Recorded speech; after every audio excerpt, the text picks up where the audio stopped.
Bonjour à toutes, bonjour à tous. Je suis ravie de vous accueillir à la mairie d'Argenteuil. Toutes nos excuses de ne pas être avec vous en live. On a tout fait, on a tout essayé, mais la technique nous trahit. C'est pas grave, je t'ai pas vu depuis longtemps, donc on s'est dit on reste. On s'est dit on reste ensemble et on vous propose donc cette conférence débat enregistrée dans les conditions du direct. Pour vous présenter le projet Passerelle citoyenne qui est inauguré donc aujourd'hui et qui va durer jusqu'à la fin de l'année, je vais demander à monsieur Jean-Philippe Stoll de venir à la tribune et puis moi je vous retrouve tout à l'heure. Merci Sabine. Bonsoir. Donc effectivement, depuis janvier 2019, la ville d'Argenteuil a mis en place et développé un projet appelé Passerelle citoyenne pour promouvoir les valeurs de la République et du vivre ensemble autour de grands rendez-vous thématiques et d'animations visant à renforcer l'esprit citoyen des Argenteuillais. L'année 2019 a vu défiler des conférences, des débats, des événements sportifs, des expositions sur de nombreux thèmes, l'éducation, la laïcité, la République et la foi, les fake news, le sport. Tous ces rendez-vous ont permis de sensibiliser plus de 2000 citoyens au cours de l'année. Cette approche citoyenne, co-construite avec le monde éducatif, le tissu associatif, des experts et des intervenants divers, constitue un cadre pertinent pour la mise en œuvre d'actions visant à promouvoir les principes de citoyenneté et de laïcité. 2019 fut une belle réussite pour les passerelles citoyennes.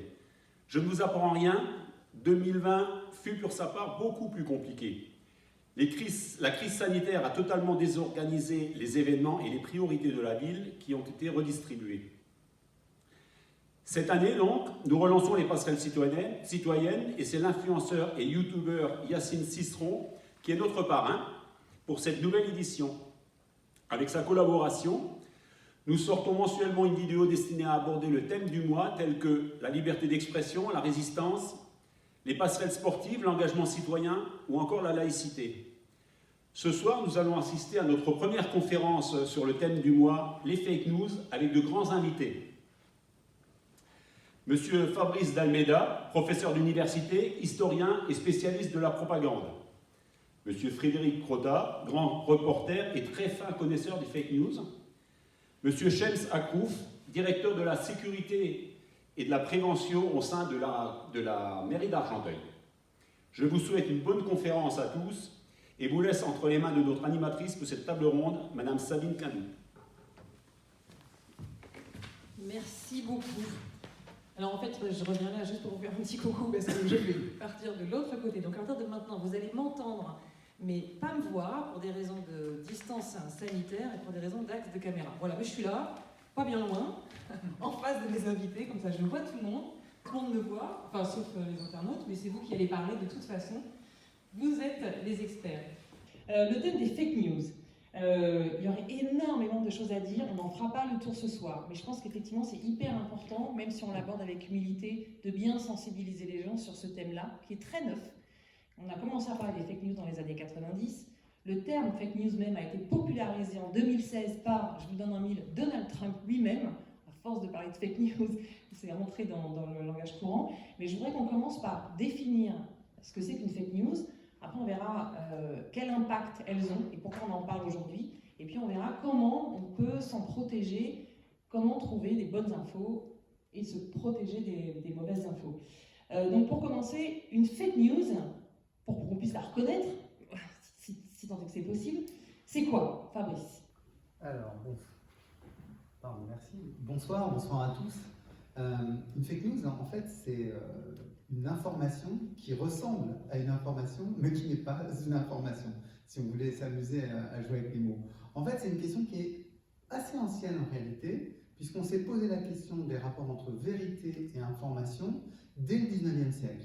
Il y a eu à cette époque, à la fin du 19e siècle, dans les années 1800-1880, une grande loi sur la liberté de la presse qui s'appelait la loi de 1881. Parfois, pour les plus jeunes, on voit sur les murs encore écrit « Interdiction d'afficher, loi du 29 juillet 1881 ». Et bien c'est cette loi-là qui est la première loi qui établit définitivement en France la liberté d'expression, mais qui dit attention, il y a deux limites. Il y a une première limite, c'est la diffamation, on ne dit pas du mal des autres, mais surtout, la deuxième limite, c'est qu'il ne doit pas y avoir de fausses nouvelles. C'est-à-dire que si on publie dans un journal une fausse nouvelle, on peut être poursuivi par le procureur. Donc dès cette époque, on a fixé qu'une information devait être vraie. Et on a dit, une fausse nouvelle, justement, comment on va la définir? On a eu beaucoup de mal. Donc on s'est tourné vers qui? Comme d'habitude, quand on ne sait pas comment définir, on se tourne vers les juges. Parce qu'en réalité, quand on ne sait pas définir, il y a des conflits. Et donc quand il y a des conflits, on va devant les tribunaux, et les tribunaux évaluent ce qui peut être une bonne et une mauvaise information. Et donc justement, les tribunaux vont refuser d'une certaine manière de définir ce qu'est une bonne ou une mauvaise information. Ils vont dire qu'une fausse nouvelle, c'est quelque chose de très précis. Une fausse nouvelle, depuis pratiquement maintenant un siècle, ça doit nécessiter la mobilisation de la force publique. Ça doit avoir une incidence sur l'ordre public. Sinon, eh bien, les magistrats refusent de trancher. Donc ça veut dire quoi? Ça veut dire que quand on dit, il y a, excusez-moi d'utiliser ça parce que c'est un mauvais exemple et je ne voudrais pas qu'on s'en serve, mais quand on dit, il y a une bombe dans l'avion et qu'il n'y en a pas, eh bien ça, c'est typiquement une fausse nouvelle. Parce que si on dit qu'il y a une bombe dans l'avion, la compagnie aérienne va faire appel à la police va faire appel aux démineurs, ils vont se déplacer, on va bloquer l'aéroport, donc vous voyez ce que ça va faire. Déplacement de la force publique, trouble à l'ordre public, et donc là c'est une vraie fausse nouvelle. Mais si on dit par exemple, Fabrice d'Almeida est très laid, c'est une fausse nouvelle. Parce qu'à l'évidence, je suis très beau. C'est une fausse nouvelle, mais un magistrat refusera de condamner ça comme... À moins que ça déclenche une émeute. À moins que ça soulève une émeute et que ça nécessite mon emprisonnement. Et vous voyez la différence. Bien sûr. Voilà. Donc les juges ne se prononcent pas tant qu'il n'y a pas trouble à l'ordre public, tant qu'il n'y a pas donc intervention des forces de sécurité ou des forces de police. Donc les juges, c'est ce qu'ils ont dit. Voilà. Ça... Exactement. Mais juste pour préciser, c'est ce qui fait qu'il y a un espace pour autre chose que des fausses nouvelles, ce que nous appelons aujourd'hui les fake news, c'est-à-dire des choses qui sont inexactes, qui ne sont pas vraies, mais qui, au fond, n'ont pas de conséquences immédiatement sensibles sur la société. Et c'est là qu'est toute la différence. Là, on parle aussi de l'impact, parce que qui n'a pas de conséquences, sauf parfois, ça peut avoir quand même, évidemment... Immédiatement. Immédiatement des conséquences importantes. Frédéric, alors là, c'est le journaliste qui parle. Donc la loi de 1881, c'est intéressant de se rappeler, à chaque fois qu'on se la rappelle, on dit c'est la première loi sur la liberté d'expression. Et effectivement, quand on regarde bien son intitulé, on oublie l'autre partie, c'est la loi sur la liberté de la presse et ses responsabilités. Donc les juges ont laissé, à part la diffamation, l'injure, à laisser aux journalistes la capacité déontologique de définir ce que c'était qu'une fausse et une mauvaise information. Donc là, comment le journaliste, lui, définit sa fausse nouvelle? Alors j'ai envie de dire qu'il y a pratiquement un avant et un après, c'est-à-dire qu'il y a un avant Internet et puis un après Internet, parce que sans aucun doute, c'est vraiment Internet en fait qui a démocratisé les fake news, enfin, ce qu'on appelle des contre-vérités, des falsifications de la réalité. Avant, évidemment, il y avait des informations, il y avait des médias, de la télévision, il y avait de la presse, qui était dans un certain sens, qui représentait un pouvoir qui était relativement respecté. Et c'est vrai que le passage à Internet, aux réseaux sociaux, a démocratisé l'information. C'est-à-dire qu'aujourd'hui, pratiquement, tout le monde peut se dire journaliste. À partir du moment où vous êtes dans la rue, vous assistez à un événement, vous filmez, vous racontez, vous écrivez sur Internet ce qui se passe. Tout le monde peut être effectivement journaliste, mais Internet a démultiplié des... Mais tout le monde, juste pour préciser, tout le monde peut être journaliste, tout le monde peut diffuser ce qu'on appelle une information. C'est pas la même chose. Non, c'est pas la même chose, mais c'est vrai qu'aujourd'hui, une image est presque aussi importante et aussi ressentie par le public qu'un long texte, qu'un article. Et c'est vrai qu'aujourd'hui, il y a une certaine paresse du public qui considère que, voilà, parce qu'on voit cette image, eh bien, c'est de l'information, ce qui n'est pas tout à fait vrai, effectivement. Donc il y a des informations diffusées par le grand public, on va dire, qui peuvent donner l'impression que c'est de l'info, alors que ce n'est que un témoignage, en réalité. Et puis il y a les fake news, c'est-à-dire celles qui sont fabriquées en reprenant les codes de la presse audiovisuelle, de la presse radio, de la presse écrite. Et donc, on peut ne pas voir la différence formellement, comme ça, au premier abord. Et ça, c'est un phénomène qui existe depuis très longtemps. On va donner cet exemple très rapidement.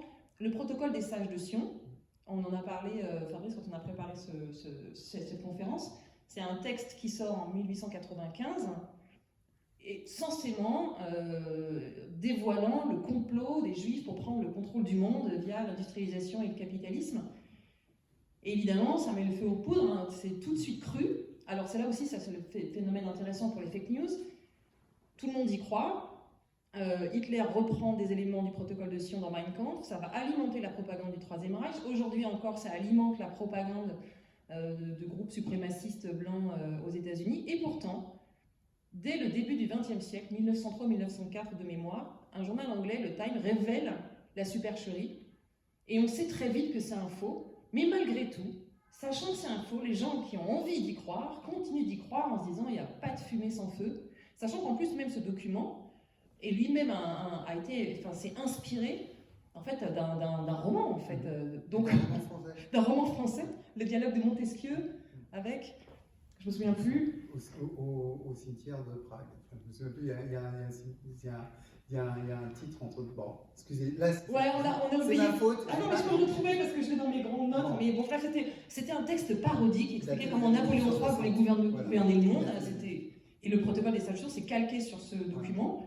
Et en fait, ce qui est vraiment intéressant, c'est que quand on a su que c'était un faux, tout le monde a fait oui, c'est un faux, mais en fait, on y croit quand même. Et c'est ça le problème aussi des fake news avec Internet aujourd'hui. Est-ce que la grosse différence, elle vient pas de là?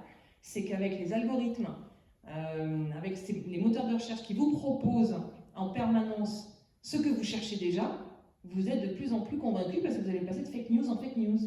Par exemple, la Terre est plate. Si vous allez chercher plusieurs fois la Terre est plate, on va vous proposer des vidéos la Terre est plate, on va vous proposer des podcasts la Terre est plate, et vous vous retrouvez dans une bulle, grâce aux algorithmes, qui fait que vous êtes enfermé dans vos fake news. Oui, en fait, le fake news joue sur l'émotion, c'est-à-dire que ça ne fait que confirmer l'envie de certaines personnes de croire à certaines choses. C'est ça qui fait aussi la force des fake news, c'est que voilà, on joue sur je vous disais, je vous parlais de paresse, c'est vrai qu'il y a une paresse, y compris chez les journalistes, il ne faut pas se cacher, c'est qu'aujourd'hui, on a une telle masse d'informations qui arrivent qu'on a du mal à s'y retrouver, et c'est vrai que si on nous présente une image ou un texte un peu séduisant, on a envie d'y croire, parce que voilà, ça fait appel aussi à des fantasmes, ça fait appel à pas mal de choses, c'est ce que je pense. Fabrice? Pardon. Bon. Non, mais alors, je vais revenir sur le protocole des sages de Sion. Parce qu'en fait, ce qui est intéressant, c'est que ce texte ne naît pas par hasard. Et c'est un des aspects qui est important à avoir en tête dans les fake news, c'est qu'au fond, on peut distinguer deux types de fake news. Il y a des fake news qui sont intentionnelles. C'est-à-dire qu'il y a un certain nombre de gens qui sont des professionnels de l'information, de la communication ou de la propagande, qui vont produire quelque chose de faux avec un objectif bien précis. Dans le cadre du protocole des sages de Sion, c'est un texte qui est fait par les services secrets soviétiques, par un monsieur qui s'appelle Rafalovitch, qui le commande. Et ce texte va être écrit par un de ses employés qui est à Paris, qui justement va à la Bibliothèque nationale, c'est là qu'il trouve le dialogue de Machiavel et Montesquieu, qu'il s'informe et qu'il décide d'écrire ce texte qui est une fiction, qui met en scène en quelque sorte les grands sages des tribus juives qui viendraient décider comment gouverner le monde et se partager la planète. Or, lui, s'il le fait à cette époque-là, et si les services secrets tsaristes le font, c'est pour discréditer leurs adversaires. C'est pour dire que leurs adversaires politiques sont guidés par des juifs. Or, comme en Russie, il y a un antisémitisme très fort, ils pensent comme ça discréditer leurs adversaires, notamment socialistes et notamment libéraux. Donc, vous voyez, c'est vraiment une manipulation, mais une manipulation professionnelle, ce qu'on appelle dans nos milieux une manip. Une manip, c'est-à-dire une stratégie qui est menée par un service secret, par un service de propagande, pour tromper un adversaire. Donc là, on est dans une stratégie de désinformation, voilà. Et qui peut être donc étatique ou industrielle. Exactement. Mais c'est important d'avoir en tête cette catégorie de la manip. Et de l'autre côté, effectivement, comme vous dites, ça rencontre un certain nombre de préjugés. J'ai dit, l'antisémitisme est très fort en Union soviétique. Effectivement, les Juifs dans toute l'Europe de l'Est n'ont pas le droit de posséder de la terre, n'ont pas le droit d'effectuer un certain nombre de tâches, sont cantonnés dans un certain nombre de quartiers. Pourquoi? Parce qu'ils ne sont pas chrétiens et que c'est la religion chrétienne dominante dans ces pays qui justifie le statut social. Donc il y a une espèce de haine des Juifs qui vient du fait qu'ils ne respectent pas la même religion que la majorité des peuples au sein desquels ils vivent. Donc là, on trouve, si vous voulez, un préjugé. Et ce qui est très intéressant, c'est qu'il y a des manipulations qui sont faites par les gens, y compris aujourd'hui, en raison de leurs préjugés. Moi, je me souviens d'être venu à Argenteuil il y a quelques années, Et on nous avait expliqué qu'il y avait, on parlait à l'époque, on était dans l'élection présidentielle, et on parlait de Ali Juppé. Vous vous souvenez? C'était un mot qui était fait pour discréditer Alain Juppé et dire qu'il était trop favorable aux musulmans. Et donc il y avait des jeunes lycéens d'Argenteuil qui avaient vu circuler ces messages sur Ali Juppé. Or, pourquoi ça touche quelque chose? C'est parce que certains d'entre eux pensaient forcément que si quelqu'un n'est pas avec une politique forte ou violente à l'égard des musulmans, il est forcément leur ami et forcément, d'une certaine manière, une sorte de traître. Donc ça touchait un préjugé. Et ce que j'essaye de dire, c'est que les gens vont colporter ces informations parce qu'au fond, ils y croient eux-mêmes. Et là, on est dans une autre dimension. C'est plus une manip, c'est une mania, une manipulation amateur, mania. Et une mania et des manias, il y en a beaucoup aujourd'hui. Vous parliez des platistes, les gens qui pensent que la Terre est plate. Eh bien, ce sont des gens qui vont diffuser des informations en montrant des photos, notamment, en disant, vous voyez, sur cette photo, l'horizon est plat, c'est bien la preuve que la Terre est plate. Alors, on sait tous, évidemment, qu'il y a tout un tas d'illusions d'optique qui jouent, et ils vont jouer là-dessus, mais eux-mêmes sont persuadés que la Terre est plate. Donc, cette dimension de la croyance des amateurs est très importante et fait que c'est pour ça qu'une fake news va circuler, va être reprise et peut avoir parfois une très très forte importance sociale et politique. Avoir un gros impact. Et alors c'est là où Internet joue un rôle fondamental avec ses fameux algorithmes. Donc là j'aimerais bien vous entendre, Shem Sakrouf, parce que ça c'est votre domaine de compétences. C'est vrai qu'on n'a pas toujours conscience dans ces outils qui sont relativement nouveaux en fait. C'est sûr que maintenant il y a des tas de jeunes là, ils ont 15, 16, 17, 18 ans, pour eux c'est normal. Mais quand on a commencé, nous là tous, à travailler, on était à la bibliothèque, un petit peu sur Minitel, on a connu ça, avant de passer sur Internet, un outil absolument extraordinaire, mais aussi avec une façon. Donc ce dont on n'a pas toujours conscience, c'est de ces fameux algorithmes dont on parle tout le temps sans bien savoir comment ils fonctionnent, qui entretiennent les manias, puisqu'ils vous proposent toujours la même chose. Donc là, comment est-ce qu'on peut faire pour s'en protéger ? Alors, oui, bonsoir. Alors, ce qu'il faut comprendre, c'est qu'on est dans un monde rapide où l'information foisonne sur des vecteurs multiples. Et donc, c'est régi, ces vecteurs, avec des algorithmes qui sont des programmes, donc des règles d'usage. Il faut savoir que, par exemple, à Oxford, à l'université d'Oxford, ils ont déterminé qu'à partir de 21 gènes, donc des pouces bleus, sur 21 sujets différents, ils arrivaient à faire du profilage. Ils arrivent à savoir à peu près comment fonctionne l'individu lorsqu'il est sur son Facebook, sur les réseaux sociaux. Et à partir de ces algorithmes qui servent avant tout au départ au monde publicitaire, c'est-à-dire que si on sait ce que vous aimez, on arrive à persuader les publicitaires de vous envoyer des contenus qui vont matcher avec ce que vous aimez. Donc ces algorithmes sont de plus en plus puissants et répondent à des règles mathématiques qui consistent à se dire plus c'est lu, plus ça va être diffusé. Et pour que ce soit diffusé, il faut qu'on envoie ça à des gens dont les thématiques sur lesquelles ils interagissent régulièrement leur soient communiquées. C'est pour ça que selon ce qu'on clique j'aime sur des fils d'actualité, on va avoir des contenus similaires. Parce qu'on sait que vous êtes réceptif à ce type de contenu. Donc c'est comme ça que si on a été sensible à une ou des fake news, on risque d'y être exposé de plus en plus souvent. Donc ça c'est déjà une première chose à savoir. L'autre chose aussi que je voulais aborder en termes d'impact, parce que vraiment les impacts, on disait la loi de 1881, elle servait à défendre la liberté de la presse pour qu'on ait des citoyens bien informés et qui puissent voter en leur âme et conscience. On voit bien que si les fake news se multiplient, on voit bien l'impact que ça peut avoir. On se met à penser à peu près n'importe quoi, que la Terre est plate par exemple, et donc ça pose un problème quand on va aller dans les urnes pour faire ses choix démocratiques, entre autres. Mais ça peut aussi être des problèmes dans la rue, donc vous me donniez un exemple tout à l'heure, d'une fake news qui circule à Argenteuil régulièrement. Oui, alors on va parler d'Argenteuil. On est à Argenteuil. En tant que directeur de la sécurité de la ville d'Argenteuil, on a régulièrement des doléances, des gens qui se plaignent.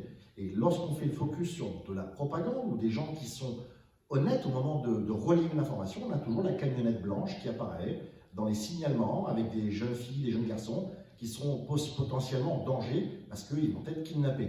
Et donc on a toujours des gens qui vont relayer sur les réseaux sociaux, attention, le fils de mon voisin a failli être kidnappé ou ce type d'exemple. Et donc c'est une fake news qui vient de manière régulière et qui évolue tout au long de la France, sur toutes les villes. Et souvent, malgré, enfin j'allais dire, dans le monde de la sécurité, nous informons évidemment, on veille, on vérifie, mais on se rend compte à chaque fois que c'est relayé et que ça vient d'une autre ville. Et on a toujours des gens qui deviennent eux-mêmes des vecteurs manipulés et d'autres qui vont relayer en se disant que j'y ai assisté. Et voilà comment c'est comme ça qu'on entretient la peur, donc ça vient évidemment attiser la crainte des parents, mais du coup cette crainte est attisée de façon irrationnelle.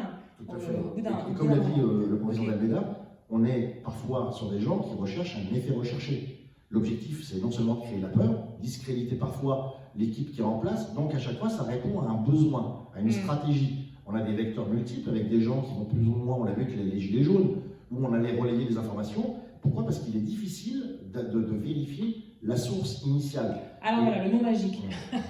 Parce que j'allais dire, comment est-ce qu'on peut, on comprend bien comment ça fonctionne, on comprend qu'on peut être, même à son corps défendant, victime de ces fake news, parce qu'on est tellement alimenté qu'on finit par y croire. Et effectivement, ça peut être troublant. Quand on a reçu 100 fois le même message, on a vu 10 vidéos, on se dit, mais c'est pas possible, il n'y a pas de fumée sans feu, ça doit exister. Donc comment s'en protéger? Bon, déjà savoir que ça existe.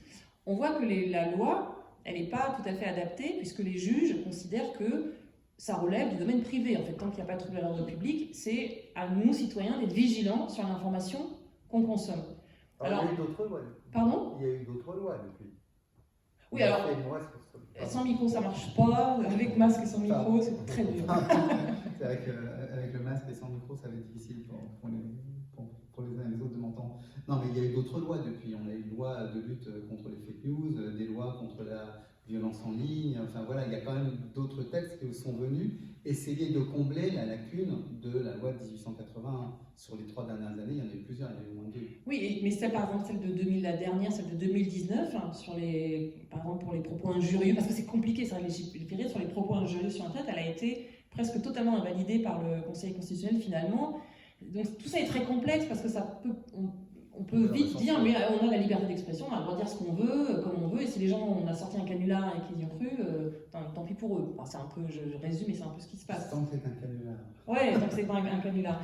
Non, mais on voit que la réponse législative, elle est difficile. Et elle est difficile parce que, donc vous avez parlé des sources, les journalistes, alors je retourne un tout petit peu vers Frédéric Rota, les journalistes sont censés vérifier leurs sources, et même les données, sauf en cas d'enquête, évidemment, où on veut protéger un informateur sur une enquête extrêmement sensible, mais dans la mission du journaliste, dans sa déontologie et son éthique, il y a les sources primaires d'information qu'on cite, et puis croiser les sources pour vérifier une information. Donc quand vous dites aujourd'hui tout le monde est journaliste, malheureusement, non, parce qu'il n'y a pas cette déontologie et cette éthique. Non, je veux dire, tout le monde est journaliste, tout le monde peut être témoin.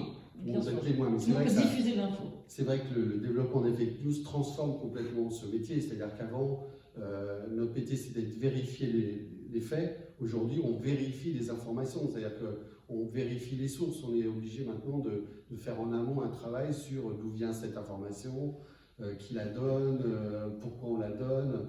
C'est un travail qu'on faisait avant. Mais là, il y a une telle multiplication des données, des datas, que le journaliste, à un moment, il s'y perd. Et c'est vrai qu'on assiste de plus en plus à une transformation du métier. C'est-à-dire qu'aujourd'hui, les journalistes, pratiquement, certains vont sur le terrain, mais beaucoup sont devant leur ordinateur, justement, pour traquer les sources, traquer les fausses informations, traquer les manips, traquer les fausses images, parce qu'aujourd'hui, on est capable aussi de faire des fausses images.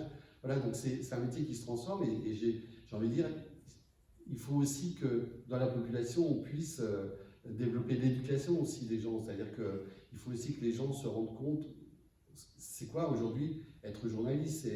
Alors je sais qu'il y a une espèce de tout le monde critique les politiques, tout le monde critique un peu les médias, et c'est vrai qu'on pâtit aussi de ça, mais je pense qu'il faut, peut-être ça démarre à l'école, mais c'est développer l'éducation sur l'information. C'est quoi une information, une vraie information, une fausse information, je pense que c'est important.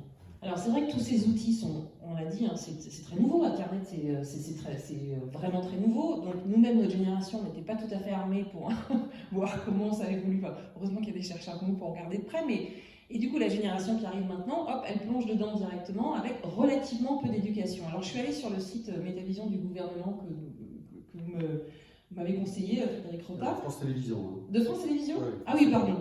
Pour aider les gens justement à détecter les fake news. Et donc il y a des recommandations qui paraissent tout à fait judicieuses. Vérifier les sources, croiser les informations. Donc il y a une dizaine de recommandations.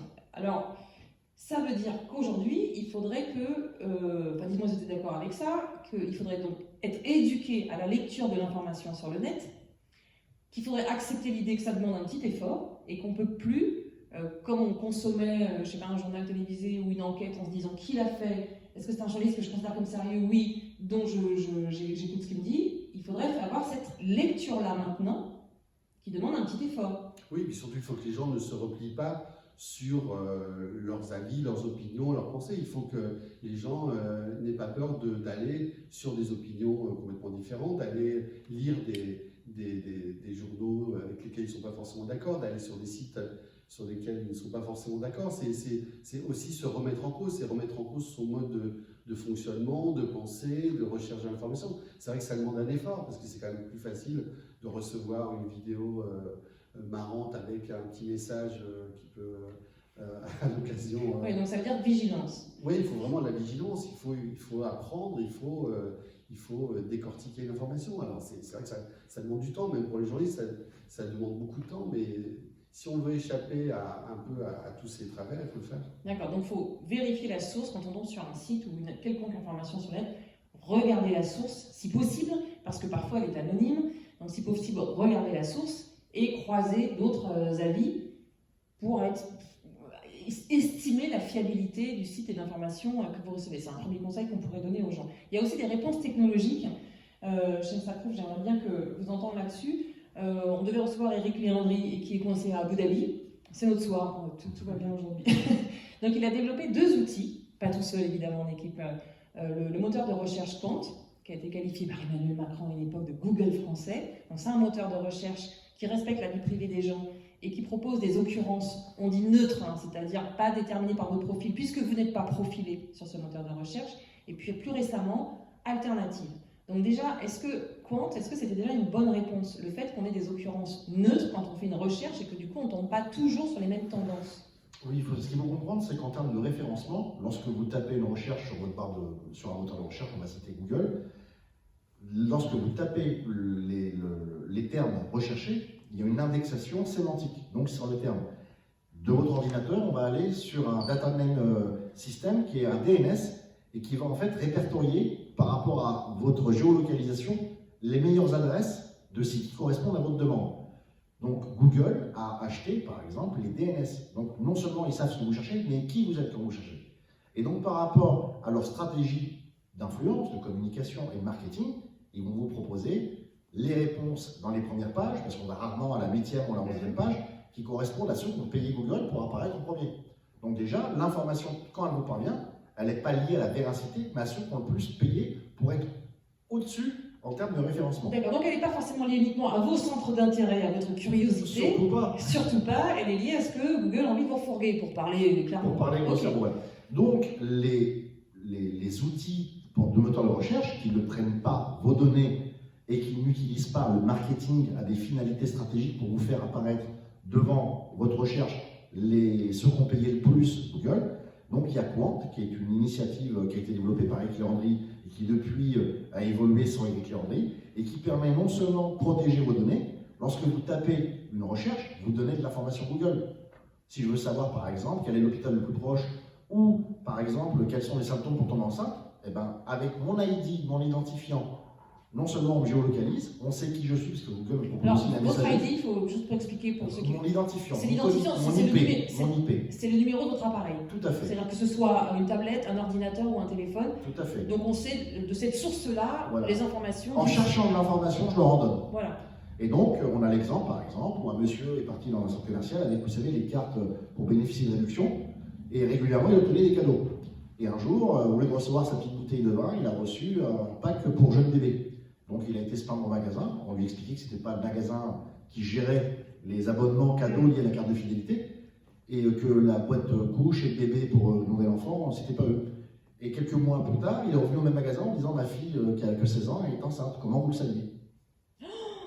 Mais Eh non. ben là, c'est pas qu'ils sont télépathes, c'est tout simplement les recherches liées par la fille qui était au sein du foyer, qui tapait sur Google certains éléments, maux de ventre, et également les éléments qui sont achetés en termes alimentaires, avec leur algorithme, on établissait que dans le foyer X, Il y a un bébé qui allait arriver. tout à fait. Donc Google savait avant Donc, vos données, papa qu'un bébé même allait quand arriver. on se dit souvent, j'ai rien à cacher. Donc imaginez-vous qu'il y a des gens chez Google, quand vous êtes chez vous, qui rentrent et qui se disent, bah tiens, voilà combien il a sur le compte en banque, voilà ce qu'il aime regarder, voilà ce qu'il a dissimulé à sa femme, et on va aller plus loin. Donc il y a une discrimination qui va s'opérer par rapport à votre activité sur le net. Donc on a Quant qui permet de s'en prémunir, et on a également, Eric Léandri qui n'est pas là aurait pu nous en parler, on a Alternative. Oui, ça c'est intéressant aussi. Alors c'est une initiative intéressante qui pour l'instant va être européenne et qui permet à n'importe quel particulier de pouvoir tout simplement télécharger un plugin qui sera probablement payant, hein, rien n'est gratuit sur Internet, hein. Si c'est gratuit, c'est que c'est vous le produit. Et derrière, alors un plugin, c'est un logiciel ou c'est une application? C'est une application que vous téléchargez et qu'une fois que vous l'avez téléchargée, quand vous cliquez dessus, bah, vous basculez dans le whitenet. C'est-à-dire que... Sur un Internet propre. Propre. Tout ce qui est par exemple phishing, vous savez les gens qui reçoivent un mail de votre banque où on vous dit « Ah là là, vite, on a essayé de pirater votre compte, connectez-vous en cliquant sur ce lien et changez votre numéro d'accès à votre compte ». Souvent, c'est les voleurs qui vous envoient ce type de mail. Et donc, en ayant ce plugin-là, une fois que vous avez cliqué dessus, en cliquant même à partir de votre boîte mail sur le message frauduleux, vous n'allez pas atterrir sur le lien qui ressemble à votre banque. On va vous interdire l'accès. Donc, c'est ce type d'initiative. Non seulement vous protège, parce que vos données ne sont pas exploitées, pardon, et en plus, derrière, ça vous empêche d'aller sur des sites qui ressemblent à des sites propres, mais qui ne le sont pas. Alors, ce que nous a expliqué hors antenne tout à l'heure Eric Léandri, à propos d'Alternative, c'est que du coup, cette application, elle fonctionne avec une intelligence artificielle qui permet de référencer des sites de confiance et de mettre de côté tout ce qui serait darknet ou des sites de non-confiance, soit des sites même dangereux ou frauduleux ou qui feraient circuler des fake news. Mais en disant bien, vous avez donc le choix. Le choix revient à l'utilisateur du net de mettre en place ce plugin, de l'activer ou pas. Ça peut permettre de protéger des institutions, des mairies, des hôpitaux, et le particulier, lui, il fait son choix. Donc ça, est-ce que... Je vais vous demander donc à tous les deux si vous trouvez que c'est une réponse intéressante. Je préciserai toutefois qu'Eric Léandri tout à l'heure m'a répété à plusieurs reprises que ça restait un outil, qu'on a le choix de l'utiliser ou non, mais que même en circulant sur un whitenet ou un brightnet, il disait faites vos choix, vérifiez les sources, consultez au moins 3 sites quand vous cherchez une information, parce que c'est le réflexe aujourd'hui à avoir dans cette nouvelle configuration d'informations foisonnantes. Oui, alors je vais laisser la parole au président Damela. Il y a quelque chose qu'il faut prendre en compte, c'est que les sites qui produisent de l'information, par intérêt public ou par intérêt stratégique, lorsque ce sont des sites internet qui sont créés, ont tendance à avoir un mimétisme dans la forme, dans le fond, pour faire croire aux gens que lorsqu'ils vont sur un site d'information, ça correspond à d'autres médias. Donc ils ont une limitation dans le contenu. C'est le principe de la fake news, et oui, que ça ressemble parce que à si le site ressemble à rien et que vous avez 3 pauvres articles, vous vous dites bon là c'est pas sérieux, donc bien évidemment c'est ça qui trompe les gens, c'est d'avoir également des sites qui sont de plus en plus ressemblants à des médias. Oui, non, juste pour... parce qu'au fond, pourquoi est-ce qu'on insiste tellement sur Internet depuis tout à l'heure? C'est que c'est devenu un des moyens d'information pour énormément de nos compatriotes. En gros, on peut dire que pratiquement maintenant, un Français sur 2 va aller s'informer sur Internet. Alors, ce qui est intéressant, c'est de savoir sur quoi il va aller s'informer. Majoritairement, quand on regarde les classements, on a fait une étude avec une fondation, qui est la fondation Descartes, qui est encore inédite, donc ce que je vous dis est en avant-première et sous le sceau du secret, parce qu'on n'a pas encore publié. Et ce qui apparaît dans cette étude et qu'on constate, c'est que la première source d'information, ce sont des médias officiels. C'est-à-dire quand on regarde dans les classements, on voit revenir Le Monde, Le Figaro, TF1, BFM, j'allais dire les grands médias classiques français d'information. Donc ça peut avoir quelque chose de rassurant. Mais ce qui est intéressant, c'est que en fait, les gens passent de nombreuses heures sur Internet. Et donc plus les gens passent de temps sur Internet, on s'est rendu compte, plus ils ont de chances d'être exposés à une fake news. Et donc, il y a un effet presque mécanique. Plus vous allez sur le net, plus vous allez croiser de fake news. Donc ça veut dire que même quelqu'un de très averti va lui aussi parfois être piégé. Alors pourquoi je vous dis piégé? Parce que vous savez tous comme moi que quand vous allez sur un site d'information, parfois il y a une publicité. Et cette publicité, tout d'un coup, elle vous pose une question, elle vous dit tiens, qui est combien gagne telle personnalité, qui est le compagnon de tel autre, quelle est la maison de tel acteur célèbre, etc. Et très souvent, vous vous dites tiens, c'est marrant, je ne m'étais pas posé la question. Et vous allez cliquer. C'est ce qu'on appelle un piège à clic. Une bonne question, une belle image, vous voyez une photo qui est là ou un truc comme ça, et tac, vous appuyez. Et là, vous vous retrouvez à aller sur un autre site. Et ce site, peut être parfois un site totalement fantaisiste, ça peut être parfois, comme disait Shams, un site de phishing, c'est-à-dire un site qui est pratiquement un site pour vendre des produits de l'ordre de l'escroquerie. Voilà. Moi, je fais ça tout le temps, cliquer sur la photo et la question. Exactement, et vous êtes retrouvé très souvent à perdre du temps, à regarder voilà, sur ces pièges à clics. Donc ce qui est intéressant, c'est de se dire qu'il y a des mécanismes internes, y compris aux journaux et aux médias les plus sérieux, qui, pour des motifs logiques de publicité, d'ailleurs parfois, ces rédactions de grands journaux ne gèrent même pas elles-mêmes leur régie publicitaire sur Internet. Parfois, elle est déléguée à une autre société, donc elle ne contrôle pas d'une certaine manière la publicité. Donc voilà, il y a des effets comme ça de passage des médias les plus sérieux vers des médias beaucoup moins sérieux et vers des sites qui sont typiquement des émetteurs de fake news. Via ces pièges à clics. Voilà, et plus on passe de temps sur Internet, plus on va avoir de temps, on va se dire, je vais diversifier. Mais en diversifiant, on va chercher effectivement de nouveaux sites et on va forcément passer par des sites qui émettent des fake news. Donc ça veut dire qu'il y a une inégalité fondamentale en fait entre Français. Je m'explique.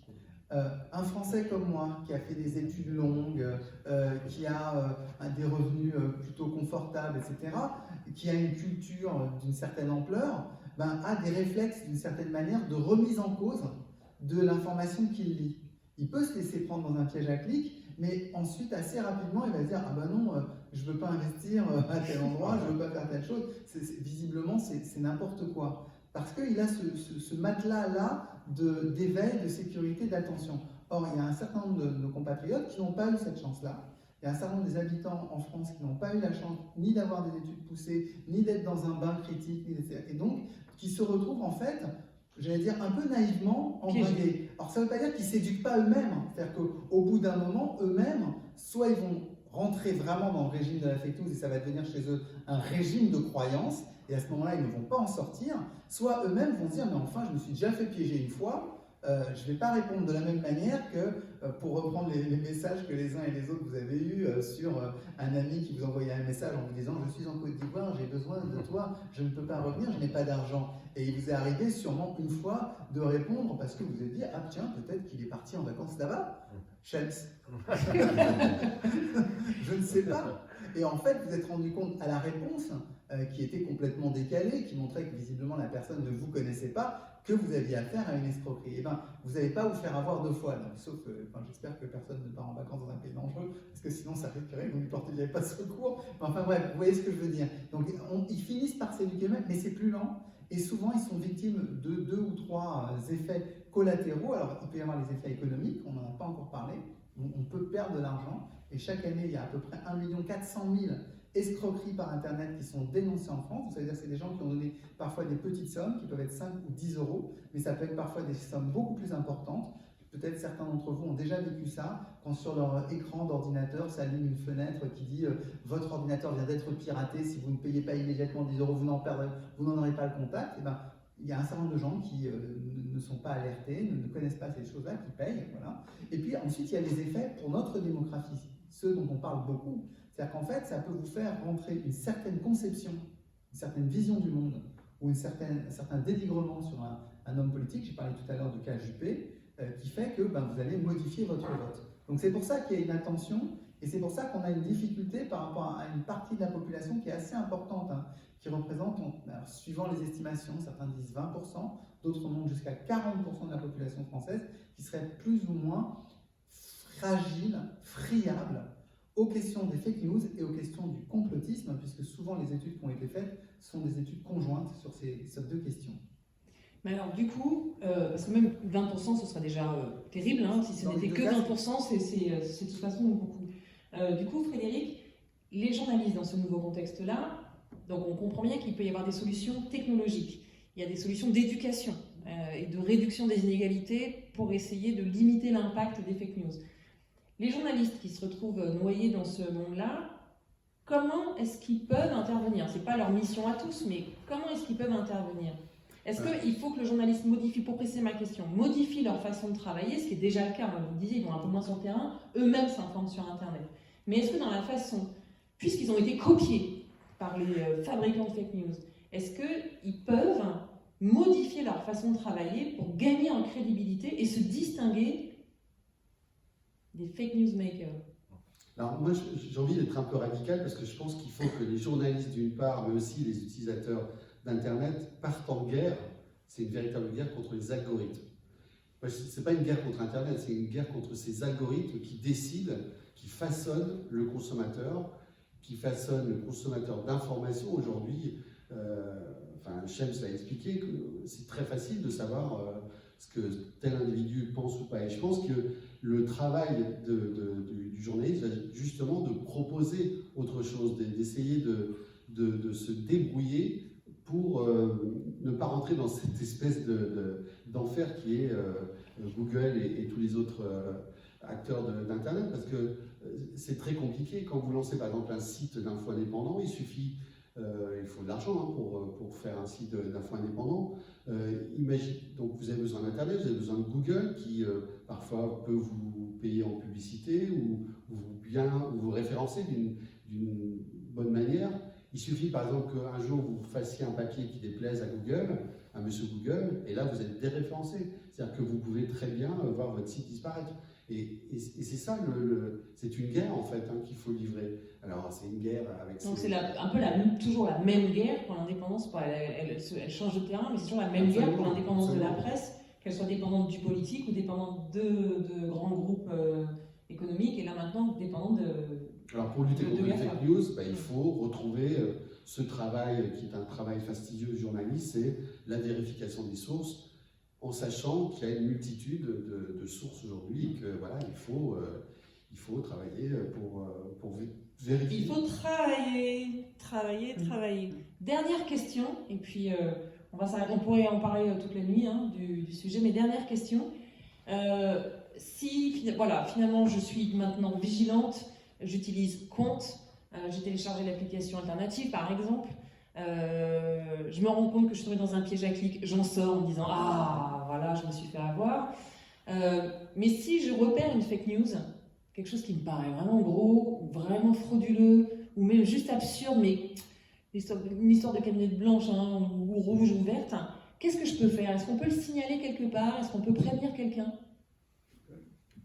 Il y a des sites, notamment pour dénoncer les hoax.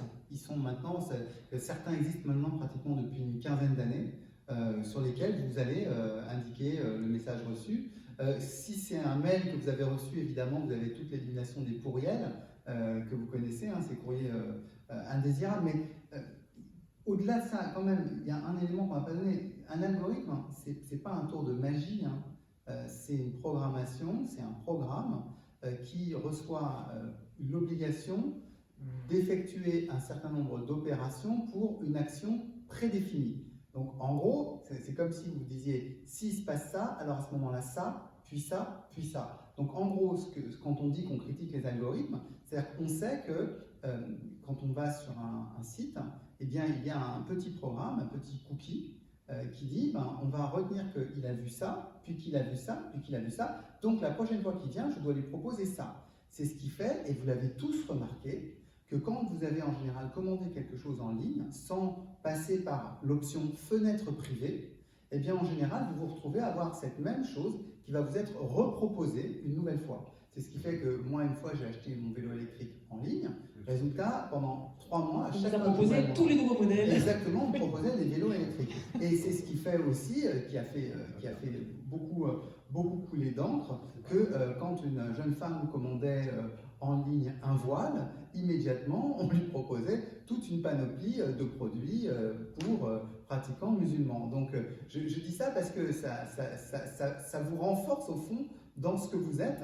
C'est-à-dire que si je suis mangeur de fraises, il faudrait que je passe ma vie entière à manger des fraises. Et c'est ça qui est C'est ça qui crée ce qu'on appelle la bulle. Voilà. On est coincé dans une bulle, voilà. et on tourne en rond dans cette bulle. Exactement. Et c'est ce qui fait que quand on est dans une mania, eh bien, les mécanismes numériques dont on vient de parler vous maintiennent dans cette manie. C'est-à-dire que si vous allez sur le site Yahoo Actualité ou Google Actualité, précisément, ces algorithmes de programmation vont vous reproposer des informations qui vous intéressent. Pareil sur Netflix, si vous commencez à regarder une série turque, vous allez en avoir à chaque fois qui vont vous être proposées. Si vous regardez une série coréenne, vous aurez des séries coréennes. Si vous regardez des séries chinoises, vous aurez des séries chinoises.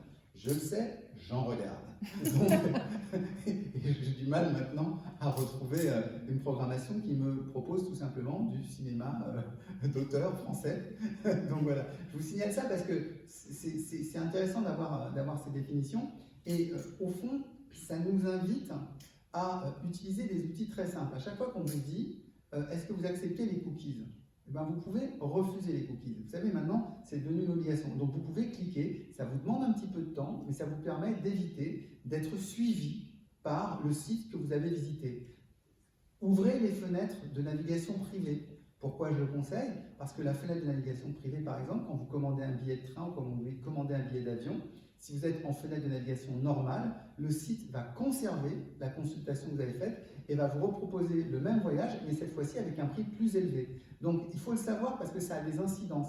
Et de la même manière, vous voyez, de ce sujet sur les fake news, on découle sur une certaine conception de la vie en ligne qui nécessite une vigilance. Et au fond, c'est un peu ça ce qu'il faut avoir présent à l'esprit. On peut aller jusqu'à ce que font un certain nombre de gens qui téléchargent exprès des routeurs qui ne permettent pas de les suivre, notamment The Onion Router, ce qu'on appelle Tor, celui qui est ce qu'on dit qui va vers le dark web, mais qui est au fond un simple opérateur qui vous permet de travailler sans laisser de traces, et vous pouvez en avoir besoin juste pour commander un billet d'avion. Je vous dis ça parce que c'est l'information de base. Donc voilà, avoir une vigilance, c'est-à-dire un esprit de veille, ça ne veut pas dire avoir un esprit critique systématique qui pour le coup va vous pousser à devenir à votre tour maniaque, parce que vous allez avoir l'impression qu'il y a toujours quelque chose qu'on vous cache, mais avoir une vigilance sur vos intérêts, avoir aussi une vigilance sur vos idées, parce que croyez-moi, chacun d'entre nous a ses idées et elles sont toutes précieuses, donc ne pas se les laisser dévoyer, fausser, tromper, eh bien c'est un petit travail que nous devons faire tous les jours, qui n'est pas facile, mais même nous, même les individus qui se prétendent les mieux éduqués, les plus cultivés, je dis même nous, je ne devrais pas dire ça. Non, mais si, c'est bon, je vais coincer avec des séries chinoises. C'est pur de dire ça, mais ce que je veux dire, c'est que même moi, j'ai répondu à des mails, j'ai diffusé des fake news, etc. Donc il faut avoir une vigilance constante, et je laisse la parole à mes amis, parce que sinon ils vont me vouloir. Oui, et puis en plus, j'avais dit la dernière question, on arrête. Mais allez-y, si vous avez le mot de la fin. Non, mais je suis complètement d'accord, c'est ce que je disais tout à l'heure, c'est qu'il faut vraiment une éducation, il faut que les gens prennent du recul par rapport à l'information, et il faut qu'ils privilégient l'information de qualité et pas forcément l'information qui vient sur la page 1 de Google. Il faut peut-être aller à la page, je sais pas, 150, peut-être que... donnez du temps. Faut développer la curiosité. Merci beaucoup à tous les trois, c'était passionnant. En fait, bon, on est obligé de s'arrêter, on va s'arrêter alors. Mais en résumé, vous avez compris, ça reste des outils, tout ça. En fait, Internet, ça reste un outil, c'est une source d'information. Donc, utilisez-la comme telle. Éduquez-vous, éduquez vos enfants, prenez le temps, soyez critiques et puis ayez confiance en vos idées. Merci beaucoup, Fabrice, pour cette jolie fin. Merci à vous, Sabine. Je voulais aussi remercier Georges Montron et puis Jean-Philippe Toll qui a été avec nous au début et qui est un de ceux qui est, on va dire, derrière la machine aussi intellectuelle d'Argenteuil.